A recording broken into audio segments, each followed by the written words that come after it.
Bien, y vamos entonces a provocar este panel, esta conversación con nuestros invitados. Luis, quisiera empezar con usted. Algo hemos referido en los reportajes que hemos presentado, pero el tema de la deuda. ¿Cuánto pesa la deuda en la economía? ¿De qué modo la deuda se expresa en la economía doméstica, cotidiana? ¿Qué significa la deuda? Quizás podríamos empezar. Buenas noches, la escuchamos. Buenas noches, Andrés y queridos televidentes. La verdad es que la situación es dramática y es importante que empecemos a decir en televisión lo que todos los ecuatorianos saben en la casa. Ecuador está viviendo una crisis grave, profunda y larga. Y esa es la realidad, no porque la diga yo, porque lo sabemos todos menos los analistas progubernamentales que todavía nos quieren cubrir con datos extraños que ocultan la verdad que viven los comerciantes, la verdad que vive toda esa gente que ha pasado a estar en el empleo inadecuado. Y ahora que estamos en una crisis larga, profunda y larga, es cuando tenemos que pagar toda la deuda. ¿Qué es la deuda? La deuda es simplemente dinero que se pidió prestado precisamente en los años en los que más dinero se ingresaba porque el precio estaba más caro. Es decir, cuanto más se ingresaba por petróleo, más deuda se pedía. ¿Y qué se hizo con gran parte de ese dinero, con casi todo ese dinero? Se despilfarró de manera vergonzosa. Y se despilfarró de manera vergonzosa en una manada de elefantes blancos. No es que en Ecuador haya un elefante blanco, en Ecuador hay una manada de elefantes blancos. Conocemos la refinería del Pacífico, el gasoducto de Santa Elena, el dinero electrónico, las cocinas de inducción, el satélite Pegaso, la ciudad Alfaro, Yachay, todo eso se ha tenido que pagar con plata y ahora hay que pagar las consecuencias de todas esas inversiones improductivas que fueron un despilfarro. Pero desde la versión oficial, esta es una fórmula que evita los paquetazos, Luis. En el pasado teníamos frente a las crisis que enfrentar con paquetazos. Es que la crisis es consecuencia del oficialismo, la crisis es consecuencia del socialismo del siglo XXI. ¿Por qué los dos únicos países de América Latina que no van a crecer este 2017 son Venezuela y Ecuador? Porque el problema es el modelo, el socialismo del siglo XXI. Luego ellos no pueden decir que ahora resulta que nos van a salvar del propio incendio que ellos crearon. Son bomberos apagando un incendio. Víctor Hugo, por favor, la deuda. Bueno, a ver, yo creo que hay que primero hacer un análisis sin adjetivaciones para poder sacar resultados que sean importantes para los televidentes. El primer tema que hay que tener en cuenta es qué es lo que dice la normativa legal ecuatoriana. La deuda puede ser contraída para inversión, entonces hay muchas cosas que han implicado inversión y por tanto que de hecho implican que los países vayan abandonando el subdesarrollo. Son estos países que se denominan en vías de desarrollo. Pero voy a poner algunos ejemplos prácticos para que se entienda. Yo quisiera analizar el tema de la relación deuda-PIB en Sudamérica. No hay país de Sudamérica que no tenga una relación deuda-PIB, muchos de ellos por sobre la ecuatoriana. Hablemos de Argentina, 50,2, Brasil, 79,2, hablemos de Colombia, 44,8, y así podría enumerar todos los países de la región en donde existe una relación no es mala en sí. Exactamente, el primer concepto es claro, la relación deuda-PIB es de esa manera en toda Sudamérica y la deuda no es mala. El segundo tema que es importante es cómo se va a financiar esta deuda. Y entonces parte del financiamiento de esa deuda es el presupuesto actual. En el presupuesto actual se dedica una parte para el pago de servicio de deuda que incluye capital y amortizaciones. Más o menos estamos hablando de alrededor de 6.000 millones de dólares. Y lo que se debe buscar es que la carga que puede tener esa deuda sobre el presupuesto no sea tan alta. Entonces, ¿cuál es la propuesta para el nuevo gobierno? Básicamente la propuesta es ampliar el horizonte de pago, es decir, verificar con quiénes se puede tener un mayor plazo y reducir el costo de la deuda. Esto es lo que se conoce. ¿Es muy costosa la deuda que se ha contratado en este gobierno? Bueno, el promedio de contratación de la deuda estará alrededor del 8%, pero puede ser más barata. Y puede ser más barata porque... Para lo cual habría que renegociar. Por supuesto, pero la deuda tiene ese costo porque históricamente el país había caído varias veces en default. El Ecuador ha hecho 9 defaults. Nunca pagamos un bono a tiempo, salvo los bonos Global 2015, en diciembre del 2015.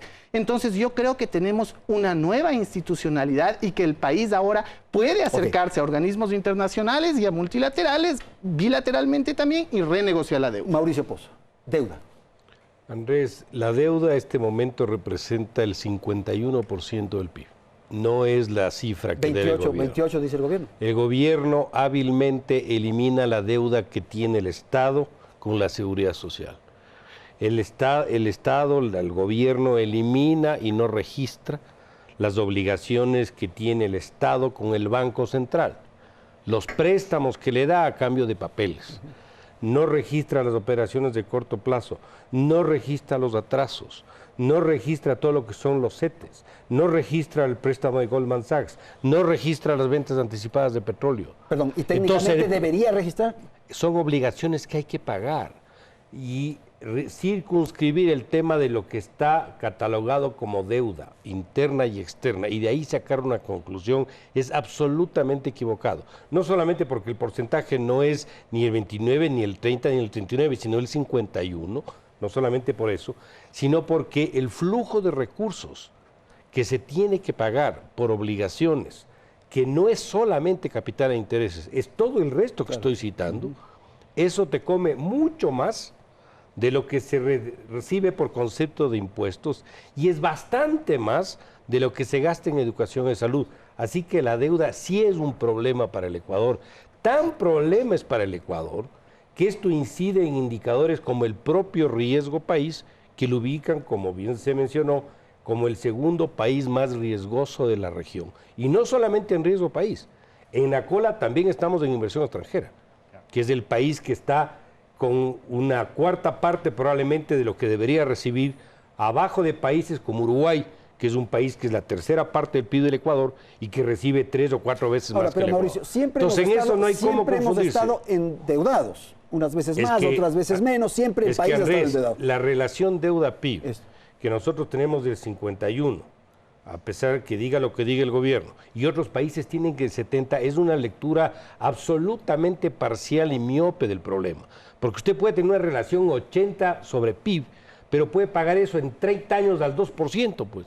No es lo que nos pasa a nosotros, que el grueso de la deuda se está pagando a un periodo inferior a 5 años y con tasas de interés que están alrededor del 7 y el 8%. O sea, es una Entonces, deuda costosa la y que presión aprieta esa. fiscal, Ajá. lo que yo requiero de liquidez es absolutamente grande. Por esa razón es que nosotros tenemos, entre otras razones, serios problemas de cumplir presupuesto. Y si no, ¿por qué estamos atrasados en todo? Ok. ¿Por qué se les debe a todo el mundo, a contratistas, a petroleros, a todos los acreedores del Estado? Vamos a hablar de déficit fiscal más adelante. Marcelo, por favor. Al respecto, yo no coincido de que nos hemos endeudado En exceso. en exceso. Si nosotros comparamos el interés ponderado de la deuda del 2016 y la enfrentamos al 2006, por ejemplo, entre la deuda externa y la deuda interna que se contraía el 2006 con el 2016, el 2016 la deuda total bordea el 5,82% como interés ponderado de deuda, considerando deuda externa y deuda interna. Mientras que en el 2006 el porcentaje o el interés ponderado de la deuda era del 6,9%.